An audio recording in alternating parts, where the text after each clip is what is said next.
బట్టతలతో బాధపడుతున్నారా? ఆధునితనమైన పద్ధతిలో hair transplantation చేయబడును. Face clinic Hyderabad. Hello, welcome to Suman TV.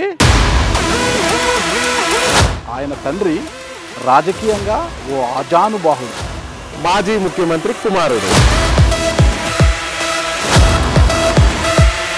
ఒక ముఖ్యమంత్రి కుమారుడు వద్ద మరో ముఖ్యమంత్రి కుమారుడు ఉన్నారన్నమాట.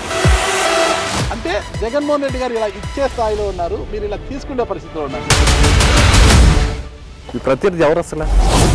తెర వెనక నుంచి రాజకీయాలు చేసేది వెంకటగిరిలో ఆనం రామనారాయణ రెడ్డి.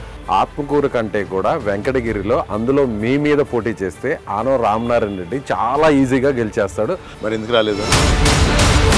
మీరు ఫుట్బాల్ ప్లేయరా? మీరు మనకు తెలిసిన భాషలో మనం మాట్లాడతాం. గోల్ కీపర్ చాలా స్ట్రాంగ్ కదా, కొడదాలా? మీ మీద ఒక రెబల్గా దింపబోతున్నారు ఇండిపెండెంట్ అభ్యర్థిగా అని ఒక టాక్ నడుస్తుంది, నిజమేనా? ఒక్కొక్కడిని కాదురా, 100 మందిని ఒకేసారి రమ్మను. ఇటీవల ఈ చెడ్డీ గ్యాంగ్ ఇదేందో పెద్ద రచ్చ జరుగుతుంది కదా, మీరు ఏదో చెడ్డీ గ్యాంగ్ తో పోల్చారు అది ఇది అనేది. చీకట్లో వెనుపోటు రాజకీయాలు, దొంగ రాజకీయాలు చేస్తున్నావు కాబట్టి ప్రతి మీటింగ్లోనూ ప్రతి సభలోనూ ఆనం ఆనం ఆనం జపమే చేస్తున్నారు అని అంటారు. ఆనమంటే భయమా? జగన్మోహన్ రెడ్డి గాలి వల్ల గెలిచి చేయాల్సిన పనులు దొంగలో తొక్కి 2వ నెలలోనే ఈ ప్రభుత్వం సరికాదని ఎలా చెప్పగలరండి? ఎందుకు చెప్పాడు? ఆయనకి ఎందుకు వచ్చింది అంత మంచి వ్యతిరేకత? పదవి. సైదాపురంలో క్వార్జ్ మైనింగ్ వేల కోట్ల రూపాయలు తరలించేశారు. You are not done your homework properly.